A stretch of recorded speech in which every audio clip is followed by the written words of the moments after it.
this thing is like the shape of a large phallic object, right? And it's huge. And you know, imagine choking down that glizzy of a psychedelic mushroom. Do you feel like we're more than just this existence? Because I feel like, you know, when I think about Louis Elizondo's quote, right, somber, it makes me feel like this is the only life that, and I'm not an atheist. I believe that there is a God. I just don't know what it is. But Mm. are, that's somber to me, right? That's somber The to me. fact the The the fact that thought we just that there's die. no life after death. Yeah. Yeah, that there's no after. Um, I I totally hear you on that. I think I've gone through my phases to where I grew up very Christian. I was forced to go to church every Sunday. I also went to a Lutheran school up until like fifth grade, from preschool to fifth grade. And so I grew up very Christian. I think maybe somewhere in my 20s, I started to become more of like not atheist, but almost thinking like More agnostic. there's no purpose there's no purpose to anything. Mm, Nihilist. I was thinking I was nihilistic. more of a nihilist, you know, Yeah. in a sense of there's no purpose to everything, but I was like a positive nihilist in the sense of that meant to me that this is all a game, and the game is whatever you make it. So if you make the game success and fame, there's no consequences. It is what it is. We're just randomly these conscious creatures on a spinning rock in space, right? And then around that time is kind of when I got into the UFO concept and like actually looking into it and starting to believe it. And then I had taken mushrooms for the first time in 2020, and I took it a handful of times, and I had an experience while on mushrooms that fully convinced me that there's more to this reality than meets the eye. And I think ever since that experience, I have become a believer that there is a creator, and you can call him God, you could call it the universe. Hmm. But I truly believe that there is more than what meets the eye. And I believe that that does involve where our consciousness goes after our physical body dies. From my former experiences with psychedelics, same exact conclusion. When I experienced that, I knew that this isn't it, bro. I'm like, this is not it, bro. This is Yeah. not it. This is not it. So Yeah. for shits and giggles, for shiggles, That's your insider. yeah, Shiggles. um, um, for the people who are listening, who maybe have never experienced a mushroom trip or a psychedelic experience that convinced them that there is more to this reality than meets the eye, what was your experience? Walk us through it.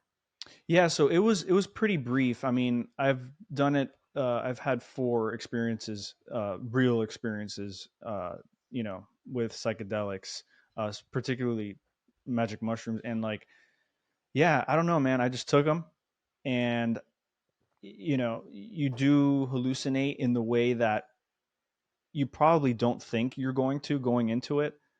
You do see colors and things like that, but it's not like in your face hallucinations. It's more of thought hallucinations. That's what I experienced. And by thought hallucinations, I mean a lot of introspection and a lot of, what I'm trying to put it into words because it's something that's so hard, and I'm sure you can relate to this. It's something that is so deep, and just knowing. It's like a knowing. If I could just put it in a word, it's like a knowing. It gives you that feeling that we're not just this vessel. I actually did have an out of body experience, but it was very brief. It was like 2 seconds, where I was walking on the sand. My first time I was on the beach. I was just walking, and it felt like as I was walking, my body came out, and I was like in third person mode, kind of like when you play GTA. And I Hmm. felt like there was a camera behind me, and I was that camera while my body was just sentiently walking in front of me. And this is while you were on mushrooms, you were actually My, walking on the beach. yes, I was on the beach at night, and it was pitch dark, and I wouldn't recommend this to anyone. I actually suggest that you do it in a safe environment if you were to ever do it in a legal state, in a legal environment. But 100%, man. Yeah, it was on the beach. And then it would go through waves, right? I would go through a wave of emotions and experiences and feelings. Um, Sometimes I would peak with euphoria and all knowing, and by all knowing, I mean like there's much more to this experience that we call life. And then when I would dip and then peak again, it would be a bad kind of experience where I'd start seeing skulls on the sand from the footprints of people that walk around in the sand, but not physically see the skulls, but more of like a thought of them being skulls. It's really hard to put into words, but yeah, it's just a deeper understanding of not understanding. It's just like a knowing. I don't even know how to explain it. Mm. Could you relate to that?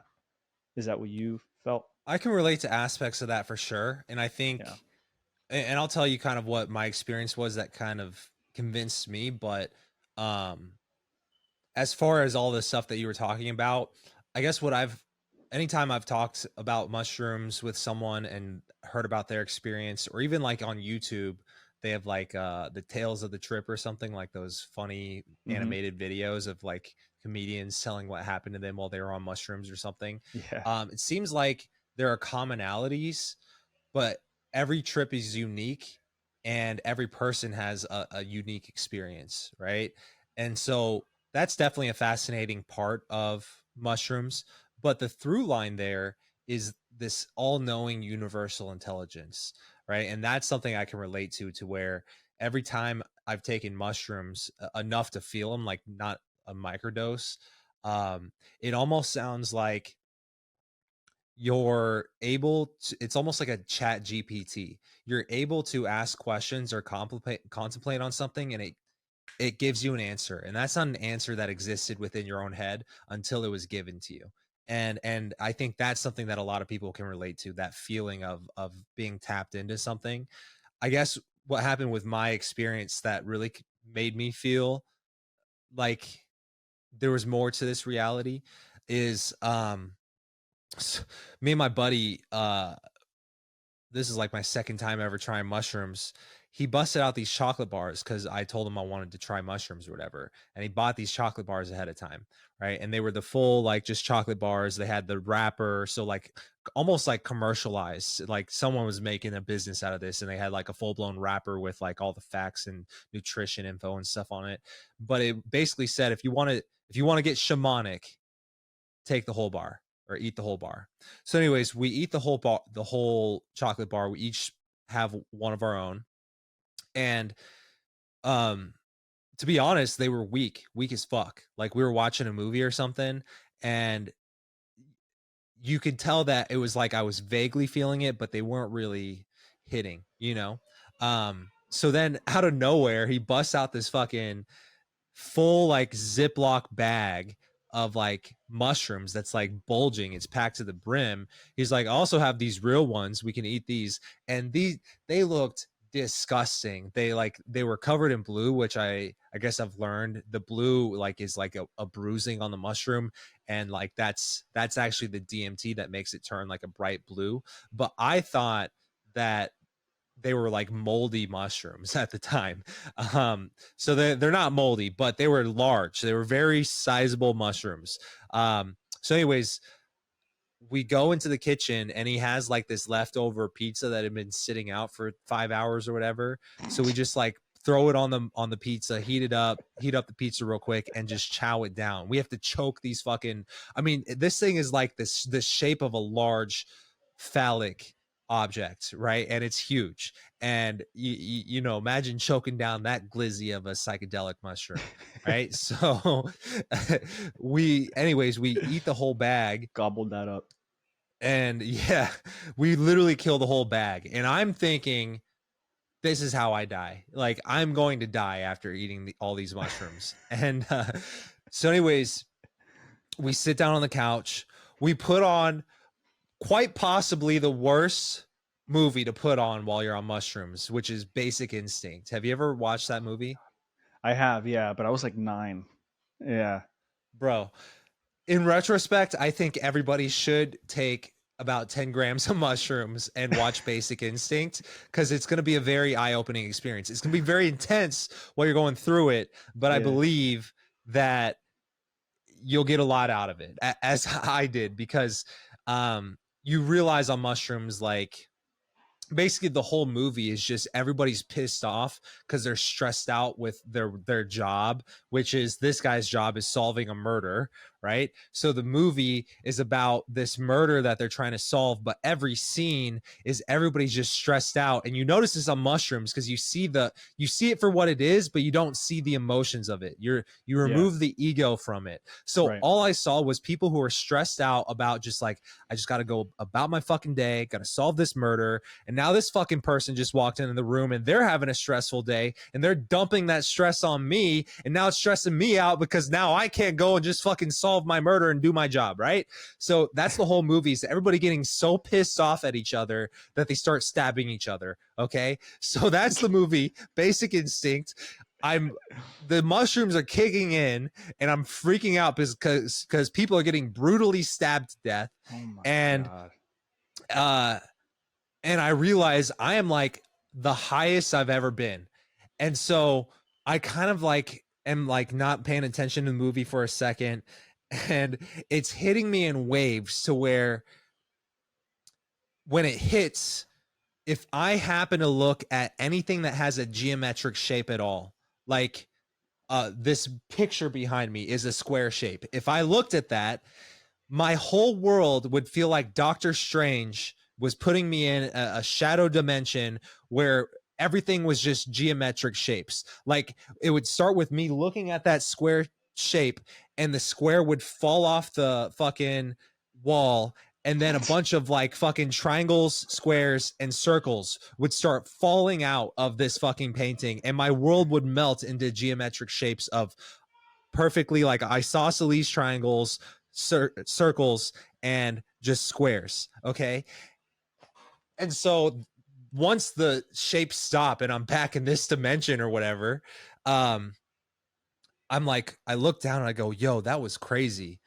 And I had this thought that popped into my head talking about universal intelligence. And the thought was, I wonder, you know how like the ceilings have like the popcorns on the ceilings, Hmm. like the little dots or whatever. Yeah. Um, this is a popcorn ceiling at this house. So not this house, at my buddy's house. Yeah. I had this thought pop into my head. I wonder what would happen if I looked at the popcorns on the ceiling. Like, I wonder if the popcorns would rearrange themselves like pixels and Yeah. show, like, form an image or something. Yeah. That thought literally popped into my head. So I look up at the ceiling, and I shit you not, the moment I look at the popcorns on this ceiling, they all start going like this, whoosh, whoosh, whoosh, whoosh. And then bang, they stop. And when they stop, it forms this image on the ceiling that's as wide as the ceiling. And this image was a very complex geometric shape that I had never seen before, but somehow looked familiar. And It was a jellyfish UFO. no, actually, you know what it was? Share your screen real quick and look up on Google Images, look up the flower of life, Flower sacred of life. geometry, sacred geometry. Type that in. Yeah, click on this one that's glowing. Yeah, basically like that. All right. So that is what formed on the ceiling. And it was as big as the ceiling. And it was formed with the pixels of the popcorns. Okay. And it looked so complex where I'm like, I know that this symbol is being shown to me. It was actually encapsulated in a circle, like some of those ones that Oh, are okay. just a circle. Yeah.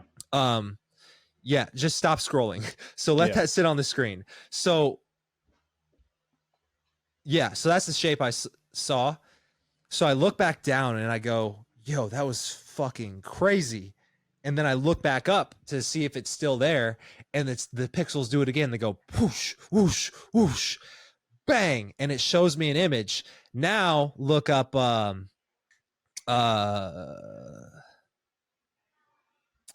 fractals of faces, DMT, something like that. Okay, go Ooh. down. No, go the top left. Top left. This one? Yes. That is exactly what I saw, and the exact same colors. Okay.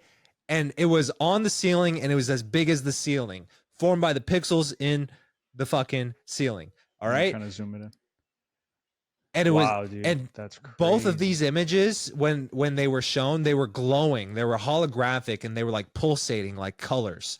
Um, and so what was odd about it is when I saw those faces or whatever, it almost felt like a consciousness. It wasn't that I was looking at an inanimate object. It was that it was it was a person showing himself to me. Type it was a Right. conscious thing. Um So and anyways, you saw the machine elves. They call them the machine elves, right? I is mean, that what that is? Is I that mean, what a machine elf looks like? I'm not sure if Cuz I that's what it looks like, but I know that psychedelics do bring out the machine elves, which would be, I think this, they look more mechanical. I think machine yeah, the way elves. people have described DMT trips, Yeah. I didn't interact with any what I would think of as a machine elf, like the way people have described them. Right. But that image I know of those faces or whatever is like a very common psychedelic image. Like I think some like famous band Yeah. uh use it as like their album cover, like back in the 70s or something. I forget which band it was. Yeah. People who are into oldies rock and roll would fucking be shitting a brick right now, probably watching this. Um, but yeah, that's like a famous album cover as well. Yeah. But it was exactly that. And here's what's crazy. So I had to look up like geometry that you see on mushrooms. Like I started there because like that symbol, the first one, the flower of life, is not something that I was aware of before this. Right. Mhm. So it's not like I'm projecting a hallucination onto the ceiling. Right. I truly believe that those two things were being shown to me by something outside of myself. And talking about interdimensional beings, like this is why I can fully like even comprehend the ideas because of this one experience, right?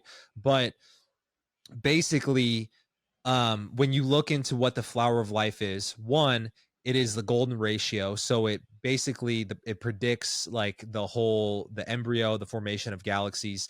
Two, if you like count all the times that the lines intersect and that those complex circles, like the amount of times that like the amount of intersections or whatever on each level, it actually predicts all the prime numbers. And then anyways, I'm just like off the top of the dome riffing, but I don't Is know this the all the flower of facts life? about it. Hold on. I gotta really show you. But I don't know if you could see it. I think I have it No, I tatted can't on see my it. wrist right here. I can't see Um, your tattoo. yeah, Um, but I'm pretty sure but he added that. so anyways, the flower of life, a lot of people, um, it is like one of the most like, I guess, fundamental symbols in what is known as sacred geometry, which is a whole field of geometry, right? And sacred Right. geometry means that like these are the geometric shapes that dictate the laws of reality.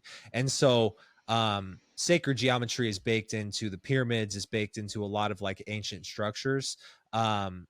But as far as the flower of life goes, a lot of people say that that is the symbol that represents God himself, and that is not something that I knew about until I looked into it. And Mm. so, the oldest known reference, the original time that the flower of life was seen etched into anything, actually dates back to ancient Egypt. It is a hieroglyph that's etched into a stone in ancient Egypt. And so, that is an experience that has sunk with me to where I'm like, I don't know what is more to read this reality, but I know for a fact there is more to this reality because those are not things that I was hallucinating from things that had happened somewhere within my brain. Those are things that were being shown to me. You know what I'm Yep. saying? Yeah, yeah, yeah. When I was a kid, I used to look up at popcorn ceilings, and even just looking at it without any substance, popcorn ceilings look trippy as hell, like by Yeah. default. But I can only imagine what you saw, and how deep and like visceral your experience was based on, you know, those 10 grams that you took. That was a lot, dude. That's a lot. That's I mean, we crazy. didn't measure it out. I'm just guessing. It could have Yeah. been more, it could have been less. I don't Yeah. know. Yeah. That's a lot. And I wonder if psychedelics tie into like the UFO phenomenon, or like, you know, extraterrestrial life. I wonder if those two correlate.